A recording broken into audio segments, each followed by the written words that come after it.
नमस्कार, मैं सबकी शिक्षा में आपका बेहद स्वागत करती हूँ।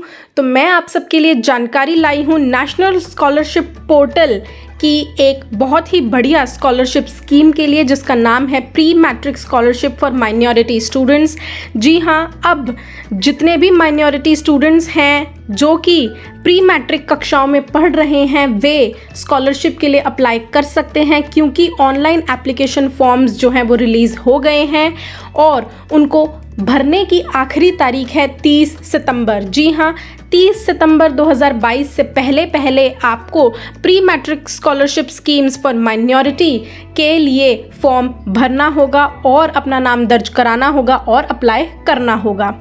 अब एप्लीकेशन फॉर्म किस प्रकार भरना है, यह बात जानने से पहले मैं आप सबको बताना चाहूँगी कि इस स्कीम से आपको क्या क्या लाभ हो सकते हैं और इस स्कीम की पात्रता क्या है। तो चलिए जानते हैं।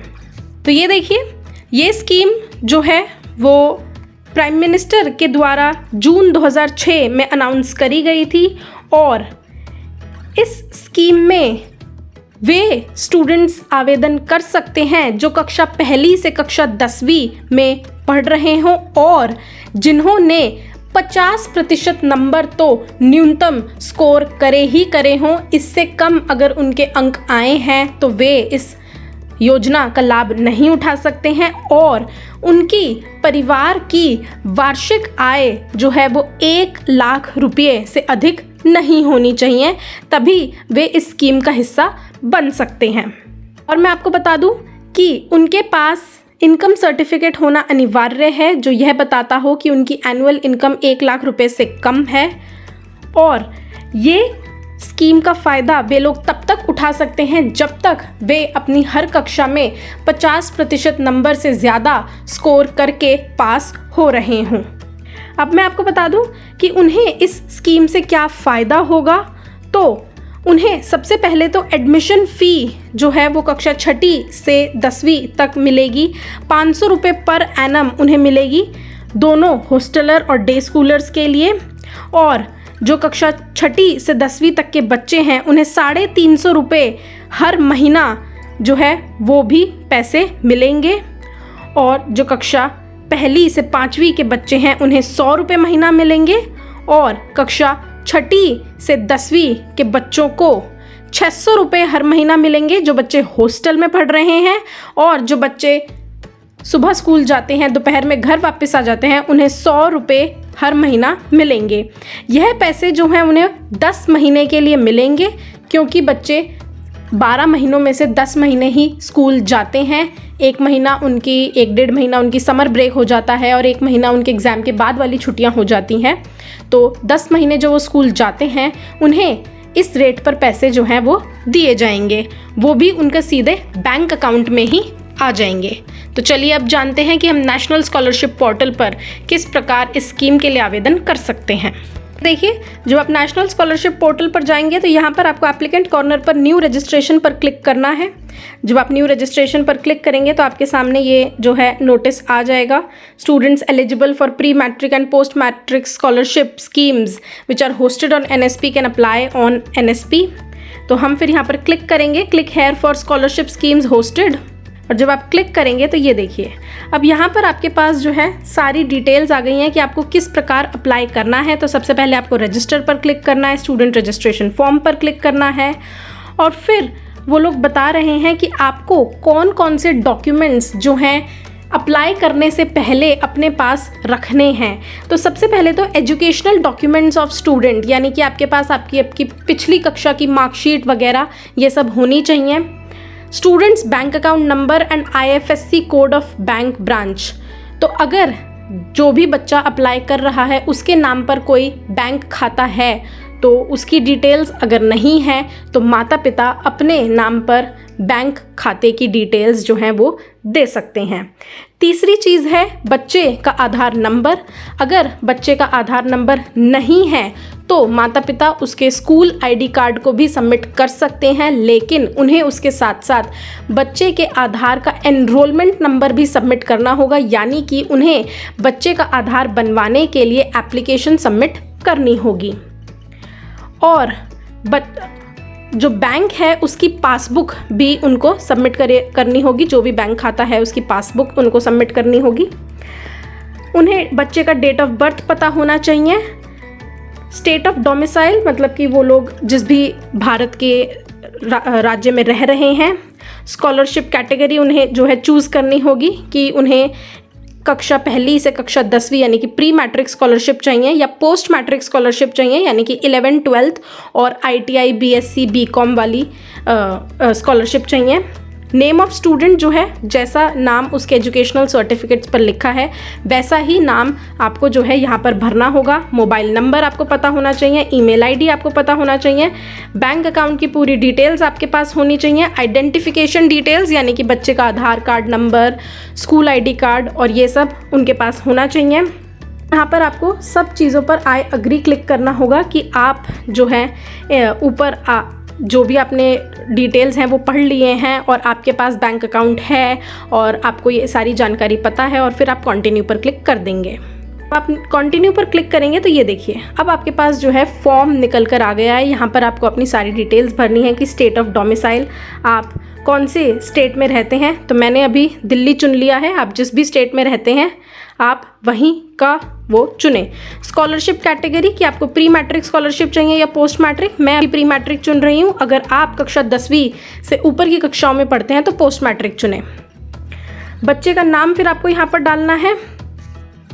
फिर आपको स्कीम टाइप डालना है कि योजना जो है वो स्कॉलरशिप स्कीम है। फिर आपको बच्चे का लिंक चुनना है, female male others, date of birth आपको डालना है, ईमेल आईडी डालना है, मोबाइल नंबर डालना है, बैंक IFSC कोड डालना है, दोबारा बैंक IFSC कोड डालना है, बैंक अकाउंट नंबर डालना है, दोबारा बैंक अकाउंट नंबर डालना है। फिर आइडेंटिफिकेशन डिटेल डालना है कि आप जो है आधार कार्ड जमा करवाएंगे, बच्चे का आधार एनरोलमेंट ID जमा करवाएंगे या फिर अगर आपके पास दोनों ही नहीं है तो बैंक अकाउंट से भी जो है बच्चे की वो ली जा सकती है। मैंने अभी यहाँ पर आधार कार्ड चुन लिया है। फिर आपको ये जो साइड में कैप्चा कोड दे रखा है ये आप भरेंगे और फिर आप रजिस्टर पर क्लिक कर देंगे। ये देखिए फिर इस तरीके से आपके पास आपकी स्टूडेंट एप्लीकेशन ID आ जाएगी। आप इसका अपने मोबाइल में स्क्रीनशॉट ले लें। वैसे तो आपके मोबाइल नंबर पर आपकी स्टूडेंट एप्लीकेशन ID और पासवर्ड का मैसेज आपके पास आ गया होगा, लेकिन फिर भी आप प्रिकॉशन के तौर पर इसका स्क्रीनशॉट ले लें और कंटिन्यू पर क्लिक कर दें। जब आप कंटिन्यू पर क्लिक करेंगे तो अब आपको जो है दोबारा फ्रेश लॉगिन करना होगा। तो यहाँ पर आप अपनी एप्लीकेशन ID डालेंगे, पासवर्ड डालेंगे, कैप्चा डालेंगे और लॉगिन पर क्लिक करेंगे। ये देखिए तो वहाँ पर कंटिन्यू करने के बाद दोबारा लॉगिन करने के बाद और अपने मोबाइल नंबर पर से OTP लिखने के बाद आपके पास ऑप्शन आएगा चेंज पासवर्ड का। अब आप अपने अकाउंट के लिए खुद एक नया पासवर्ड दर्ज कर सकते हैं। इससे पहले जो पासवर्ड उन लोगों ने सेट करके दिया होगा वो आपकी डेट ऑफ बर्थ ही होगी। तो न्यू पासवर्ड, अब उसकी कुछ शर्तें हैं कि पासवर्ड में 8 कैरेक्टर कम से कम होने चाहिए, एक अल्फ़ाबेट होना चाहिए, एक नंबर होना चाहिए और एक कोई स्पेशल कैरेक्टर होना चाहिए। तो इन सब शर्तों को मानते हुए आप अपने लिए एक पासवर्ड सेट कर लें।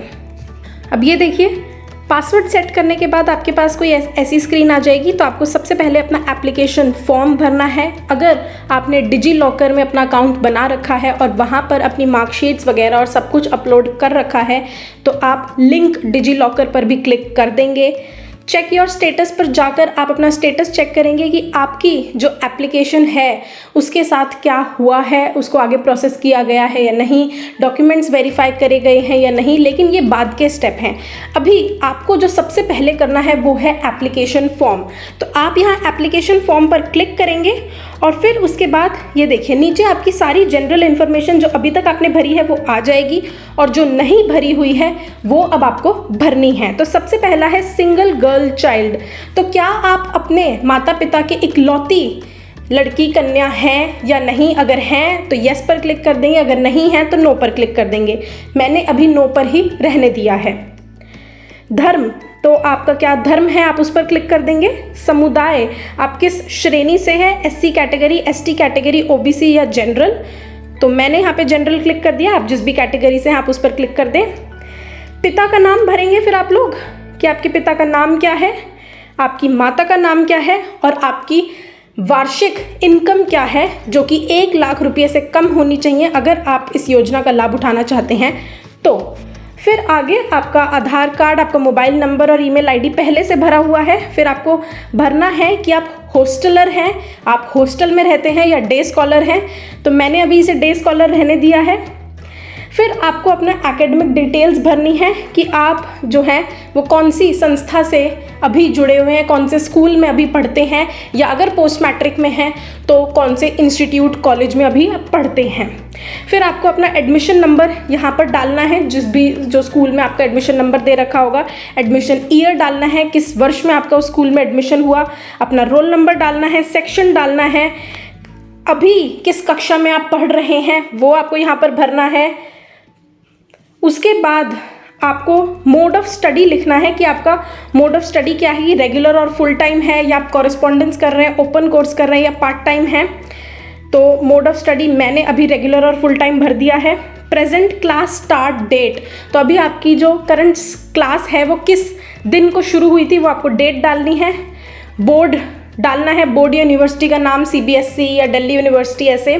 फिर आपको अपना कोर्स चुनना है, पासिंग ईयर चुनना है, परसेंटेज भरनी है कि आपकी पिछली क्लास में क्या परसेंटेज आई थी, अगर आप किसी यूनिवर्सिटी में तो है आपकी कोई रैंक होल्डर थे या नहीं। 10th क्लास का आपका क्या रोल नंबर है, अगर आप 10th से नीचे पढ़ते हैं, और अगर आप पोस्ट मैट्रिक के लिए अप्लाई कर रहे हैं तो आपको ये सब भरना है। फिर आपको अपना बोर्ड नाम भरना है, ईयर ऑफ पासिंग, 10th के मार्क्स, फिर ऐसे ही 12th के मार्क्स। ये 10th और 12th के मार्क्स जो हैं ये पोस्ट मैट्रिक के बच्चों के लिए हैं। अगर आप प्री मैट्रिक के बच्चे हैं तो आपको ये सब नहीं भरना है।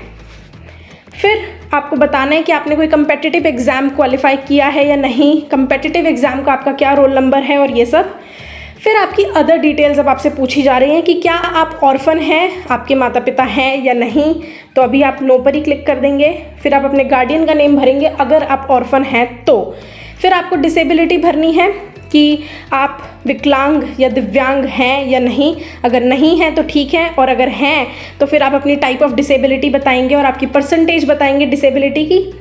मैरिटल स्टेटस, ये भी पोस्ट मैट्रिक बच्चों के लिए हैं जो 18 से ऊपर की उम्र के हैं। अगर वो शादीशुदा हैं तो हाँ लिखें, नहीं तो नहीं लिखेंगे।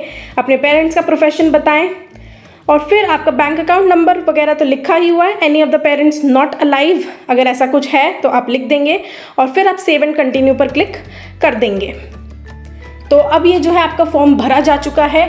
अब आपको जो है केवल इंतज़ार करना है, और अपनी हर रोज़ यहाँ पर जो आप ऊपर जाकर एप्लीकेशन स्टेटस है, चेक योर स्टेटस, आप यहाँ पर क्लिक करके अपना स्टेटस चेक करते रहेंगे। अपनी एप्लीकेशन प्रिंट कर लीजिएगा, प्रिंट योर एप्लीकेशन पर क्लिक करके। अगर आप चाहते हैं कि आपको पासवर्ड चेंज करना है तो चेंज पासवर्ड पर क्लिक करके पासवर्ड बदल लीजिएगा। विड्रॉ एप्लीकेशन का मतलब है कि यानी कि आपको यह एप्लीकेशन सबमिट नहीं करनी है, अब आपको इस स्कीम का पार्ट नहीं बनना है, इसका लाभ नहीं उठाना है, तो आप विड्रॉ एप्लीकेशन पर क्लिक करके इसको विड्रॉ कर लेंगे। लॉग आउट का मतलब है कि यहाँ से आप अभी लॉग आउट कर रहे हैं, दोबारा जब भी आपका मन करेगा लॉग इन कर लेंगे। तो ये है आपका national scholarship portal, pre matric या post matric scholarship for minorities की जो है स्कीम, उसके लिए एप्लीकेशन फॉर्म भरने का तरीका। अब मैं आपसे इजाज़त चाहूँगी, सबकी शिक्षा को सब्सक्राइब करना ना भूलें, और घंटी का निशान भी ज़रूर दबाएं, और हमें हमारे फेसबुक और इंस्टाग्राम पेज पर भी ज़रूर फॉलो करें। धन्यवाद।